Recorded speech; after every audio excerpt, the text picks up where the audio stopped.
Hi everyone, मेरा नाम है ऋतिक मिश्रा और आज इस वीडियो में मैं एक बहुत इंपॉर्टेंट मुद्दे पर बात करने आया हूं।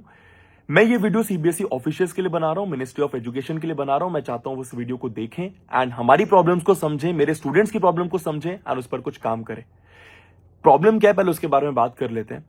17 फरवरी को क्लास 10th का जो मैथ्स का बोर्ड एग्जाम हुआ, उस एग्जाम को देने के बाद बहुत सारे बच्चों ने यह फील करा कि पेपर का लेवल बहुत ज्यादा डिफिकल्ट था, पेपर बहुत ज्यादा लेंथी था। मैं इस वीडियो में यह बात करने नहीं आया हूं कि पेपर कैसा होना चाहिए था, कैसा नहीं होना चाहिए था। मैं कुछ इंपॉर्टेंट पॉइंटर्स उसके बारे में बात करने आया हूं। फर्स्ट थिंग्स फर्स्ट, अगर आपको पेपर डिफिकल्ट बनाना ही था तो जो आप रेफरेंस बुक बच्चों को फॉलो करने को बोलते हैं हर साल, दैट इज एनसीईआरटी, आप उसके लेवल को हल्का सा इंक्रीज कर सकते थे। बिकॉज एनसीईआरटी का जो लेवल है और जो आपने पेपर सेट करा उसमें जो क्वेश्चन है उसका जो लेवल है उसमें जमीन आसमान का फर्क है। बच्चा तो आपकी एनसीईआरटी को ही भगवान मान लेता है, वो ये सोचता है कि यार इसी के अराउंड क्वेश्चंस आएंगे, ज्यादा से ज्यादा और क्या होगा। पर चलो आपने ये भी नहीं करा, तो आप एक छोटी सी चीज और कर सकते थे कि जो आप एक्चुअल सैंपल पेपर रिलीज करते हैं सीबीएसई का 2 महीने पहले एक्चुअल बोर्ड एग्जाम के, आप उसके लेवल को हल्का सा इंक्रीज कर सकते थे। क्योंकि जो एक्चुअल सैंपल पेपर है और जो आपने बोर्ड का पेपर बनाया उसके लेवल में भी जमीन आसमान का फर्क है। बच्चा तो सैंपल पेपर देख के ये डिसाइड करता है ना कि साल का पेपर का लेवल ये हो सकता है, पर आपने वो भी नहीं करा तो बच्चा रेडी कैसे रहेगा। वो बेचारा साल भर मेहनत कर रहा है, वो एम कर रहा है कि लाइफ में पहली बार मैथ्स में 100 में से 100 लाएगा। उसका तो सपना टूट जाएगा उस पेपर को देख के, जिस पेपर में उसको ऐसे क्वेश्चंस दिखाई दे रहे हैं जो कि उसने कहीं नहीं देख रखे। वो डर जाएगा, वो घबरा जाएगा, उसकी पूरी मेहनत वेस्ट चली जाएगी। बिकॉज उसके लिए बोर्ड एग्जाम बहुत इंपॉर्टेंट एग्जाम है। उसके लिए उसको ऐसा लगता है कि भाई यही मेरे जीवन है, यही मेरी जिंदगी है। खैर आपने ये भी नहीं करा। मेन पॉइंट जो मैं जिस पर बात करने आया हूं, जो मेरा मुद्दा है इस वीडियो के थ्रू, वो ये है कि आप डिफरेंट सेट्स देते हैं। मतलब किसी बच्चे के पास सेट ए आता है, किसी के पास सेट बी, किसी के पास सेट्स, ऐसे मल्टीपल सेट्स होते हैं, शायद 20 से ज्यादा सेट्स होते हैं। इस बार ऐसा देखा गया कि डिफरेंट सेट्स के बीच में डिफरेंट डिफिकल्टी लेवल है। ये कैसा जस्टिस है? मतलब किसी बच्चे के पास ऐसा सेट भी आया जिसमें डायरेक्ट एनसीईआरटी के क्वेश्चंस, डायरेक्ट सैंपल पेपर के क्वेश्चंस जो आप रिलीज करते हैं, डायरेक्ट प्रीवियस ईयर क्वेश्चंस हैं। ऑन दी अदर हैंड बहुत सारे बच्चों के पास ऐसा भी सेट आया है जहां पर ऐसे क्वेश्चंस हैं जो ना एनसीईआरटी में, ना सैंपल पेपर में, ना प्रीवियस ईयर क्वेश्चंस हैं। तो अगर ये बच्चा एग्जाम हॉल के बाद एक ऐसा पेपर देखता है जो कि बहुत ईजी पेपर है, तो वो डिमोटिवेट फील करेगा।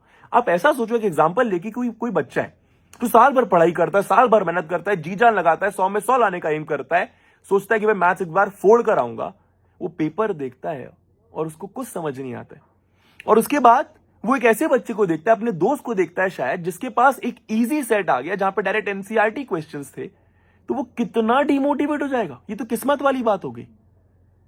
तो कुछ नहीं, तो इस पर तो आप लोग काम कर सकते थे। बिकॉज आपके पास इतने सारे टीचर्स है पेपर बनाने के लिए, इतनी बड़ी आपकी बॉडी है ना। कई जगह पे ऐसा भी देखा गया कि बेसिक मैथ्स का पेपर स्टैंडर्ड मैथ्स के लेवल पे ज्यादा डिफिकल्ट है। भाई अगर बच्चे को डिफिकल्ट पेपर ही देना होता तो वो बेसिक मैथ्स क्यों ऑप्ट करता।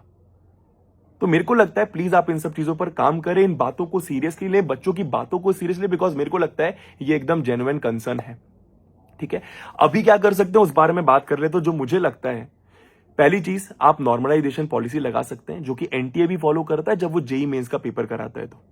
ठीक है, जहां पर डिफिकल्ट जो पेपर्स आते हैं, डिफिकल्ट जो सेट्स आते हैं, जैसे जेई मेंस में होता है ना, डिफरेंट शिफ्ट में डिफरेंट पेपर्स आते हैं। आप यहां पर नॉर्मलाइजेशन पॉलिसी लगा के जो जिनको डिफिकल्ट सेट्स मिले उनको थोड़ा सा अच्छे मार्क्स दे सकते हैं। ठीक है, दूसरी चीज आप क्या फॉलो कर सकते हो, जिनके पास डिफिकल्ट सेट आ गया है उनको आप लीनियंटली चेक करके उनको थोड़े से ग्रेस मार्क्स दे सकते हैं इफ पॉसिबल।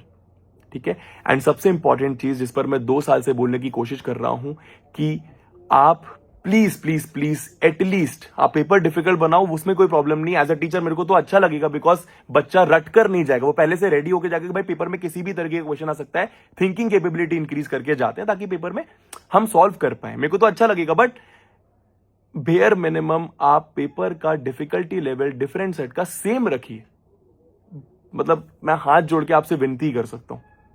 खैर, अब आ जाते हैं मेन, बच्चों हम क्या कर सकते हैं। देखो मैं अपनी तरफ से यार एक पीआईएल फाइल कर रहा हूं एंड देखते हैं उससे क्या होगा क्या नहीं होगा। इंपॉर्टेंट चीज है यार, मैंने अलग सर से भी इस चीज पर बात करी थी, अगर मैं सिर्फ आवाज उठाऊंगा, सिर्फ मैं बोलूंगा, तो सीबीएसई को ऐसा लगेगा कि मेरा कोई पर्सनल इंटरेस्ट है इस चीज पर, इसलिए मैं ऐसा बोल रहा हूं। पर अगर तुम सब बोलोगे ना इस चीज पर, तो सीबीएसई इस बात को सुनेगा, इस बात पर काम करेगा, इस बात को सीरियसली लेगा। तो हम सब मिलकर एक पिटिशन फाइल करते हैं, जिसका लिंक मैंने नीचे लगा दिया है। आप प्लीज उस लिंक को जाकर उसको भर दें, हार्डली 30 सेकेंड्स लगेगा। और एक और इंपॉर्टेंट चीज, आप कमेंट बॉक्स में अपना नाम, अपने शहर का नाम, अपने स्टेट का नाम प्लीज बता दीजिए। एंड कुछ ना कुछ करने की कोशिश करते हैं। एंड आई होप ये वाली प्रॉब्लम जो आप फेस कर रहे हो, जो हम फेस कर रहे हैं, ये सॉल्व हो जाए।